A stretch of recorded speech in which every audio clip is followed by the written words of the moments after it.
आपके साथ हैं।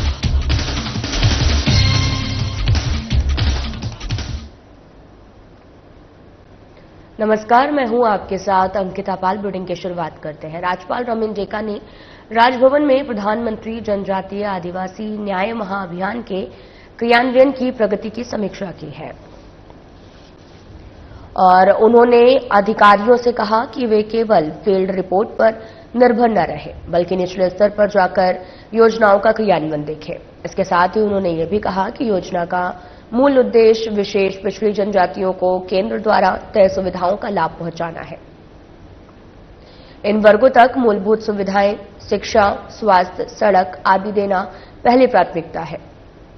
जो योजनाएं संचालित हैं वे तय समय पर पूरी हो जाएं, पिछड़ी जनजातीय क्षेत्रों में सुविधाएं पहुंचें, इसके लिए सही अप्रोच जरूरी है। क्षेत्र के जनप्रतिनिधियों के सहयोग और समन्वय से योजनाओं का सफल क्रियान्वयन सुनिश्चित करें। बैठक में राज्यपाल के सचिव डॉक्टर CR प्रसन्ना सहित कई विभागों के प्रमुख सचिव और सचिव सहित अन्य वरिष्ठ अधिकारी भी उपस्थित रहे।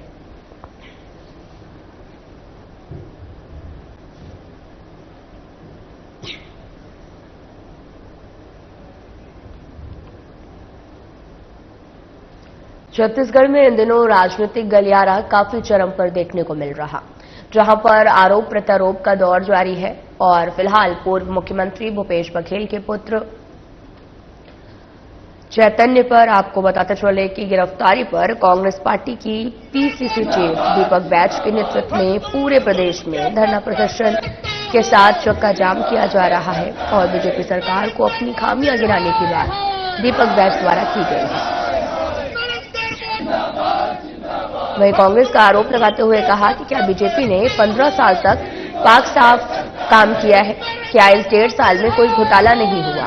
लेकिन बीजेपी को सिर्फ कांग्रेस का ही घोटाला नजर आता है, जबकि प्रदेश में 1.5 लाख की टीवी बीजेपी सरकार में 10 लाख में बिक रही है।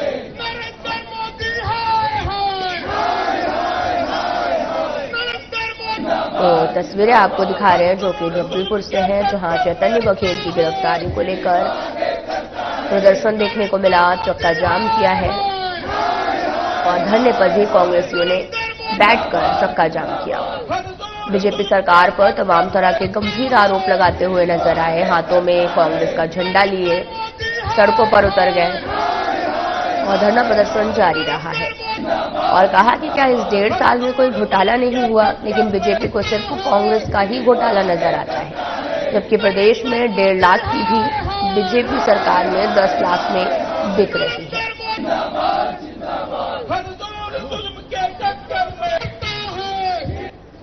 सवाल उस लोकतंत्र की हत्या का है, सवाल हमारे नेताओं पर लगातार टारगेट कर कार्रवाई का है, सवाल कि छत्तीसगढ़ की जनता का मुद्दा आवाज उठाने वाले उनके ऊपर FIR, उनके ऊपर जांच क्यों? क्या भारतीय जनता पार्टी के नेताओं की संपत्ति का जांच होगा क्या? पिछले 15 साल और इस 1.5 साल का कौन जांच करेगा?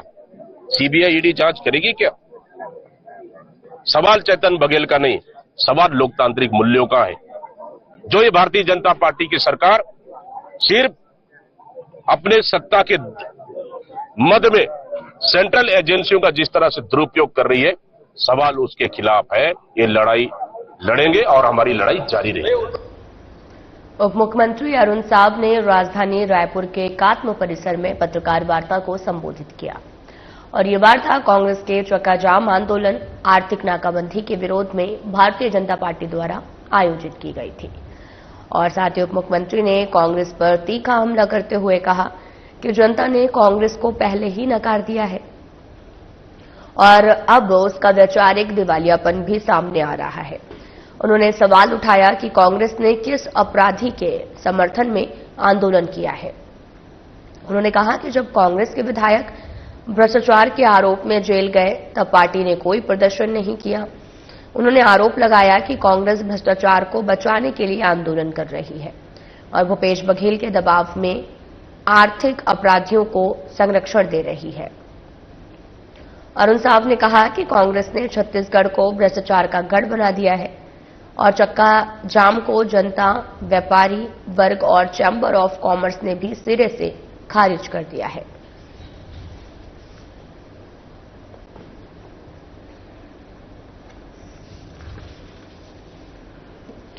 आपको बताते चलें कि उप मुख्यमंत्री ने कांग्रेस पर हमला बोला है। उप मुख्यमंत्री अरुण साव ने राजधानी रायपुर के एकात्म परिसर में पत्रकार वार्ता को संबोधित किया और ये वार्ता कांग्रेस के चक्का जाम आंदोलन, आर्थिक नाकाबंदी के विरोध में बीजेपी के द्वारा आयोजित की गई थी। उप मुख्यमंत्री ने कांग्रेस पर तीखा हमला करते हुए कहा, जनता ने कांग्रेस को पहले ही नकार दिया है और अब उसका वैचारिक दिवालियापन भी सामने आ रहा है। उन्होंने सवाल भी उठाया कि कांग्रेस ने किस अपराधी के समर्थन में आंदोलन किया है। जब कांग्रेस के विधायक भ्रष्टाचार के आरोप में जेल गए तब पार्टी ने कोई प्रदर्शन नहीं किया। आर्थिक नाकेबंदी को छत्तीसगढ़ की जनता ने, व्यापारी संगठनों ने, श्रम संगठनों ने पूरी तरह से नकार दिया है। छत्तीसगढ़ की जनता कभी भ्रष्टाचार और भ्रष्टाचारियों का समर्थन नहीं करती है, ये बात स्पष्ट हो गया है।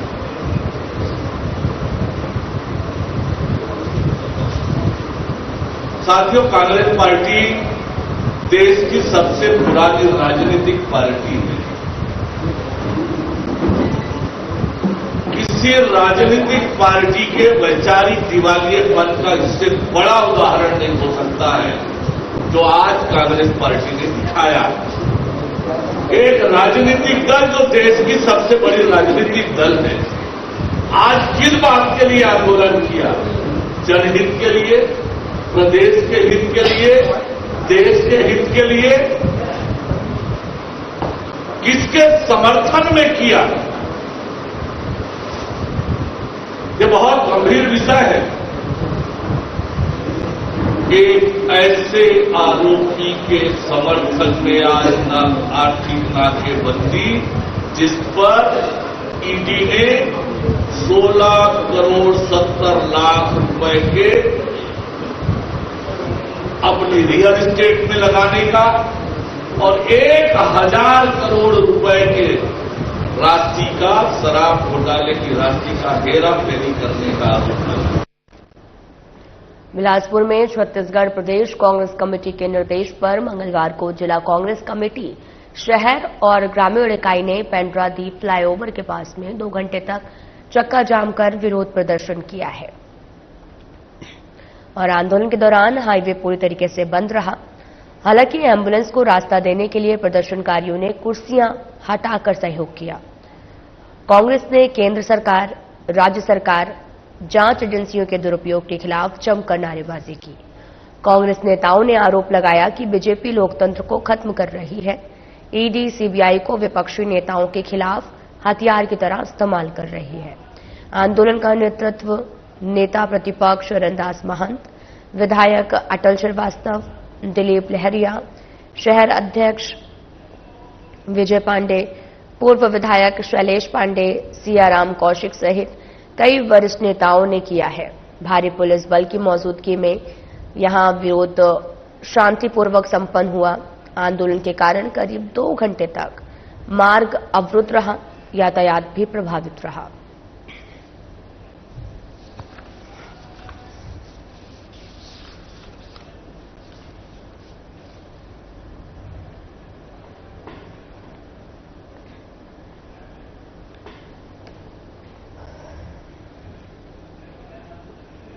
बिलासपुर में छत्तीसगढ़ प्रदेश कांग्रेस कमेटी के निर्देश पर मंगलवार को जिला कांग्रेस कमेटी शहर और ग्रामीण इकाई ने फ्लाईओवर के पास 2 घंटे तक चक्का जाम कर आंदोलन किया है। तस्वीरें दिखा रहे हैं जो कि बिलासपुर से हैं, जहां कांग्रेस का चक्का जाम आंदोलन जारी रहा। केंद्र सरकार के खिलाफ भी जोरदार विरोध किया है। फ्लाईओवर पर धरना प्रदर्शन किया। चक्का जाम से 2 घंटे तक हाईवे भी बंद रहा, जिससे तमाम तरह की परेशानियां लोगों को झेलनी पड़ी।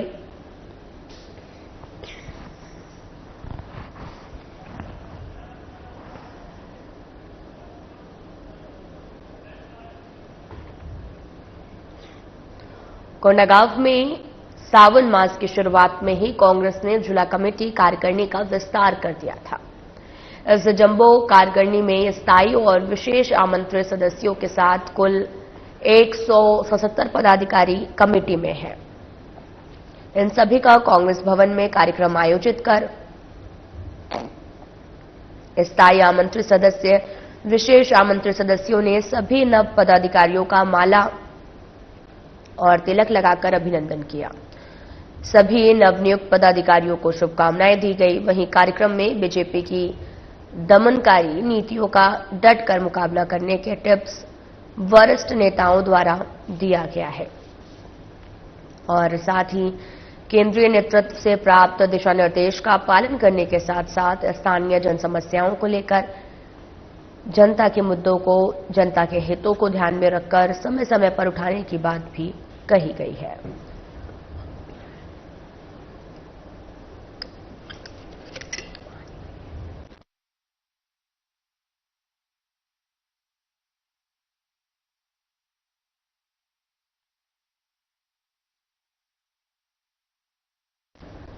आपको बताते चले कि कांग्रेस के जिला कमेटी कार्यकारिणी का विस्तार किया गया। नवनियुक्त पदाधिकारियों का अभिनंदन किया गया है और 177 पदाधिकारी कमेटी में शामिल हुए हैं। छत्तीसगढ़ शासन के वन मंत्री केदार कश्यप इन दिनों बस्तर प्रवास पर हैं। उन्होंने बस्तर के विकास और समृद्धि के लिए क्षेत्रवासियों को कई सौगात दी है। मंत्री केदार कश्यप ने ग्राम पंचायत रतेगा, नवा रतेगा, घोटिया, नारायणपाल में भवन निर्माण, व्यावसायिक परिसर, पुल पुलिया सहित कई निर्माण कार्यों के लिए 42 लाख रुपए की सौगात दी है। बस्तर के विकास के लिए सड़कों का सुधार और निर्माण कार्य जारी है। वहीं वन मंत्री केदार कश्यप ने क्षेत्रवासियों से कहा कि सड़क निर्माण और सुधार कार्य साय सरकार में तेजी से चल रहे हैं। छत्तीसगढ़ में विष्णुदेव साय सरकार द्वारा प्रदेश के अनुसूचित जनजाति वर्ग के आर्थिक उन्नयन और उन्हें दुग्ध सहकारिता से जोड़ने के लिए प्रथम चरण में बस्तर क्षेत्र के 6 जिलों के 325 परिवारों को 650 धारू पशु प्रदाय करने की योजना एनडीडीबी के साथ मिलकर तैयार की गई है। और इसके साथ ही उन्होंने ये भी कहा, एक पेड़ मां के नाम अभियान 2.0 के तहत में हम तक अपने 1 करोड़ 7 लाख पौधा वृक्षारोपण लक्ष्य प्राप्त कर लिया है।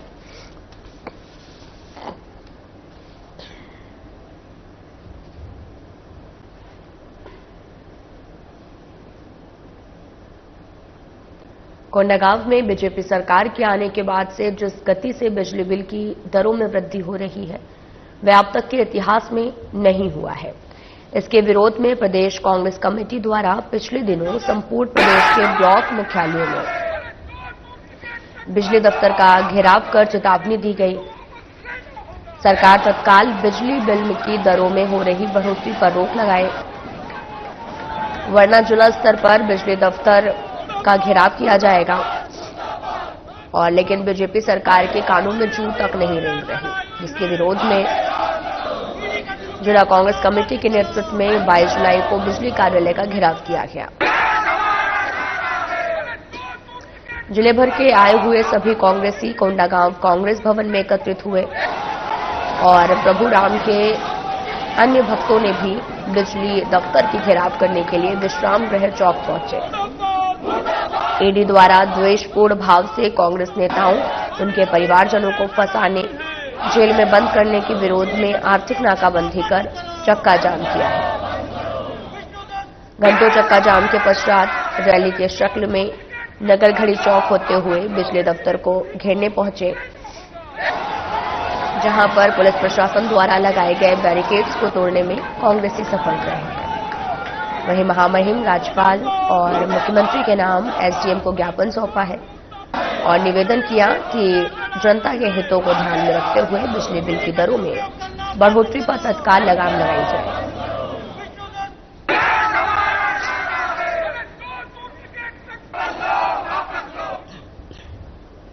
कोंडागांव में राज्य शासन आम नागरिकों की समस्याओं के त्वरित समाधान के लिए पूरी प्रतिबद्धता के साथ काम कर रहा है और इसी क्रम में जिला प्रशासन जन दर्शन कार्यक्रमों के माध्यम से जनता की समस्याओं के समाधान के लिए प्रयासरत है।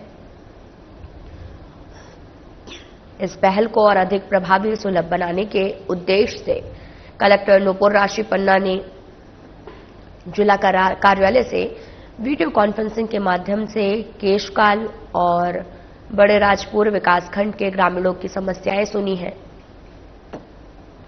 और जिला प्रशासन की इस पहल से दूरस्थ अंचलों के निवासियों को जिला मुख्यालय आने की आवश्यकता नहीं पड़ी, जिससे न केवल समय की बचत हुई है बल्कि आर्थिक रूप से भी उन्हें राहत मिली है। कलेक्टर ने वीडियो कॉन्फ्रेंसिंग के माध्यम से केशकाल जनदर्शन में उपस्थित आम नागरिकों की समस्याएं सुनी और जिसमें सालेभाट की अंजू नेताम ने ग्राम सभा की बैठक के लिए शेड निर्माण की मांग की है। वहीं ग्राम सालेभाट के सोहनलाल ने अधिक बिजली बिल की शिकायत की और साथ ही ग्राम निराचंदली के निवासी लक्ष्मण सिंह गावड़े ने सड़क निर्माण की मांग की है और ग्राम टेपसा निवासी सोन सिंह शोरी ने वन अधिकार पत्र की मांग की है। इसी प्रकार मत्स्य पालन के लिए लीज में तालाब की मांग, वन अधिकार पत्र, मोबाइल टावर सहित राजस्व प्रकरणों के साथ कई मांगों और समस्याओं को लेकर 35 आवेदन प्राप्त हुए हैं।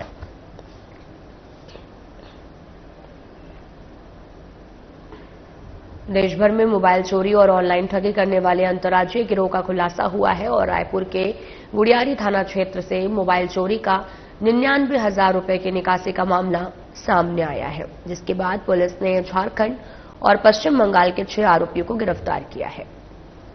ये गिरोह 3 चरणों में काम करता था। पहले मोबाइल चोरी, फिर बैंकिंग के ऐप से पैसे ट्रांसफर और अंत में एटीएम से रकम की निकासी।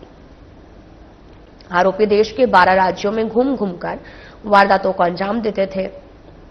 पुलिस जांच में सामने आया कि गिरोह करोड़ों की ट्रांजैक्शन कर चुका है और आरोपियों के कब्जे से 10 मोबाइल, 10 एटीएम कार्ड और 1 लाख रुपए नकद जब्त किए गए हैं। गिरोह के अन्य सदस्य अब भी फरार हैं, जिनकी तलाश में छापेमारी जारी है।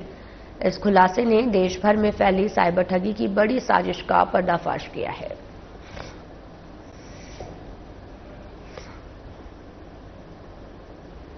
बस्तर के पूर्व सांसद दिनेश कश्यप के बेटे निखिल कश्यप का नवा रायपुर में रोड एक्सीडेंट में मौत हो गई है।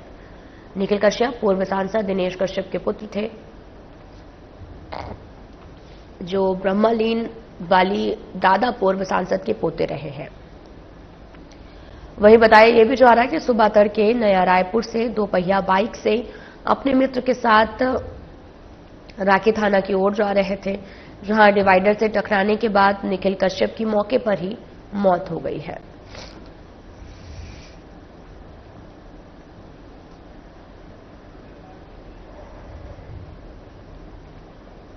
रायपुर के अभनपुर थाना क्षेत्र के ग्राम बिरोड़ा में दोहरे हत्याकांड का खुलासा हुआ है।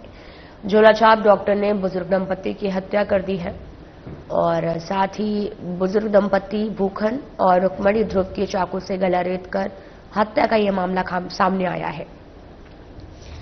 आरोपी झोलाछाप डॉक्टर राकेश कुमार बराले पुलिस की गिरफ्त में है। मामूली ताने और पुरानी लेन देन विवाद में हत्या की घटना को अंजाम दिया गया। आरोपी ने पहले इलाज के बहाने घर में प्रवेश किया, पहले पति की फिर पत्नी की चाकू से हत्या कर फरार हो गया। हत्या के बाद नाले में चाकू और कपड़े फेंके गए हैं, जिसे पुलिस ने बरामद किया है। 200 से ज्यादा लोगों से पूछताछ की गई, सीसीटीवी फुटेज खंगाले गए, मोबाइल डेटा निकलवाया गया, जिसके बाद एंटी क्राइम यूनिट और अभनपुर पुलिस को यह सफलता हाथ लगी है।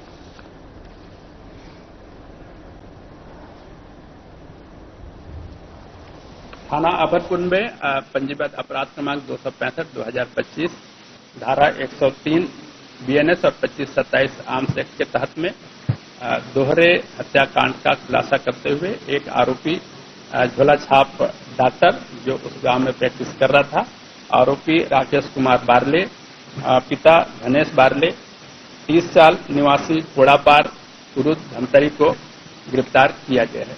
इस पूरे प्रकरण में मृतका के द्वारा इस डॉक्टर की बुराई करना, साथ ही साथ इसके इलाज को लेकर के ताने मारना हत्या का प्रमुख कारण बना। इसमें घटना दिनांक 25/7/2025 को 15/7/2025 को शाम को जाकर के इलाज के बहाने मृतक के घर डॉक्टर गया और उस समय भी देख करके क्रोधित होकर के इसके द्वारा अपने पास रखे हुए चाकू से दोनों के गले में वार करके बारी बारी से उसका हत्या कर दिया। जिला धमतरी को लेडीज क्लब की साल 2025 से 2026 के नवगठित समिति का गठन किया गया, जहां पर कई मनोरंजन कार्यों के साथ शपथ ग्रहण समारोह का आयोजन भी संपन्न हुआ है। सर्वप्रथम सरस्वती के चित्र पर माल्यार्पण किया गया और साथ ही उसके पश्चात अध्यक्ष श्रद्धा कश्यप, सचिव काजल सिंह ने अपनी विगत सालों की कार्य उपलब्धि को सभा के समक्ष रखा है। क्लब की संचालिका उषा गुप्ता द्वारा नई संरक्षिका कामनी कौशिक का नाम घोषित किया गया। नवगठित समिति को उसके कर्तव्यों का स्मरण कराते हुए संचालिका उषा गुप्ता द्वारा विधिवत शपथ ग्रहण कराया गया। वहीं नवनिर्वाचित संरक्षिका ने अपने संबोधन में क्लब को सब में विकास में गति प्रदान करने का आश्वासन दिया और क्लब की संचालिका उषा गुप्ता, अध्यक्ष काजल सिंह, सचिन साधना साहू, कोषाध्यक्ष रचना नायडू का स्मृति चिन्ह देकर सम्मान किया गया और साथ ही सम्मानित किया गया है।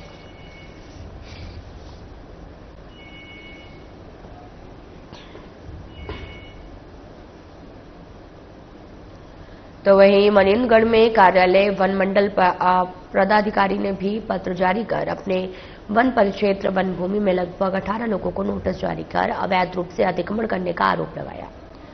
वहीं मूल निवासियों का कहना है कि इस शब्द को दार्शित करना गलत है, क्योंकि यह क्षेत्र संविधान के अध्यक्ष एक शब्द को दार्शित करना गलत है क्योंकि इस क्षेत्र संविधान के अध्यक्ष राष्ट्रपति द्वारा परिभाषित राजपात्रित अनुसूचित क्षेत्र है और इस क्षेत्र में वन विभाग का कोई भी अधिकार नहीं है। बिना प्राधिकार के आप हमें अनधिकृत रूप से परेशान कर बार बार नोटिस दे रहे हैं। इस क्षेत्र में अपने पद मान्यता संगठन का प्राधिकार होने, अधिसूचना की अवलोकन कराएं और अनुसूचित क्षेत्र में राजपात्रित दार्शिता छाया प्रति दिखाई दे।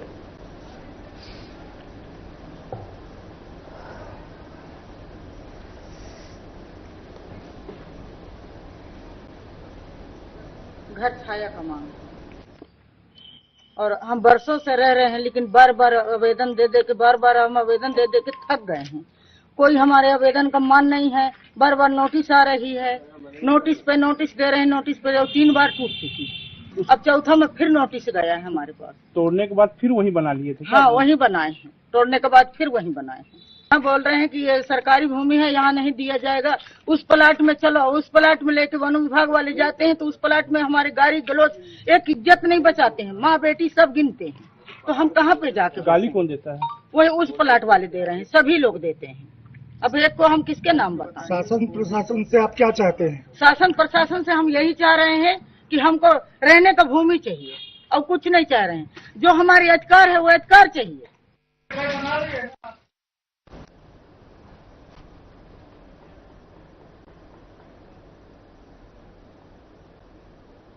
फिलहाल बुलेटिन में इतना ही। नमस्कार।